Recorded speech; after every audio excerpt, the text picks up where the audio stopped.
Hi! Welcome to my channel. మేము పార్క్‌కెళ్ళామని చెప్పాం కదా! దాని కంటిన్యూషన్ వీడియో. మేము పార్క్‌లోకి ఎంటర్ అవుతానే మాకు ఒక కుక్క కనిపించింది.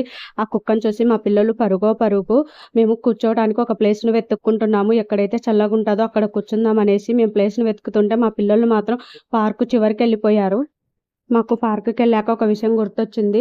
మనం కూర్చోవడానికి బెడ్‌షీట్ కానీ, చాప కానీ తెచ్చుకొనుంటే బావుండుననేసి అనుకున్నాము. కానీ పార్క్‌కొచ్చాక ఇంకేం చేస్తాము, బెంచీల మీద కూర్చున్నాము. నేను మా పిల్లలని వెతుక్కుంటా వెళ్ళాను. ఆళ్ళు ఆ లాస్ట్ కూర్చొని ఉన్నారు. నాకైతే ఆ పార్కు చాలా బాగా నచ్చింది. ప్రశాంతమైన వాతావరణము, చల్లటి గాలి. అంత చల్లటి గాలిలో కూడా నీళ్ళైతే చాలా దప్పికేస్తున్నాయి. తెచ్చుకున్న 2 వాటర్ బాటిల్స్ అయితే అక్కడే అయిపోయాయి. మా పిల్లలని "ఏందిరా ఇక్కడ కూర్చున్నారంటే" "మాకిక్కడ ఆడుకోవడానికి ఏం లేవు. ఏం చేయాలి ఇంక అందుకే ఇక్కడ కూర్చున్నామనేసి" చెప్తున్నారు. ఇది పెద్దోళ్ళకైతే చాలా బాగుంటది. వాకింగ్‌కి, ప్రశాంతంగా కూర్చోవటానికి. ఇక్కడ స్కూల్ పిల్లలు వచ్చారు. వాళ్ళెళ్తుంటే మా పిల్లలు వాళ్ళకి బాయ్ చెప్తున్నారు.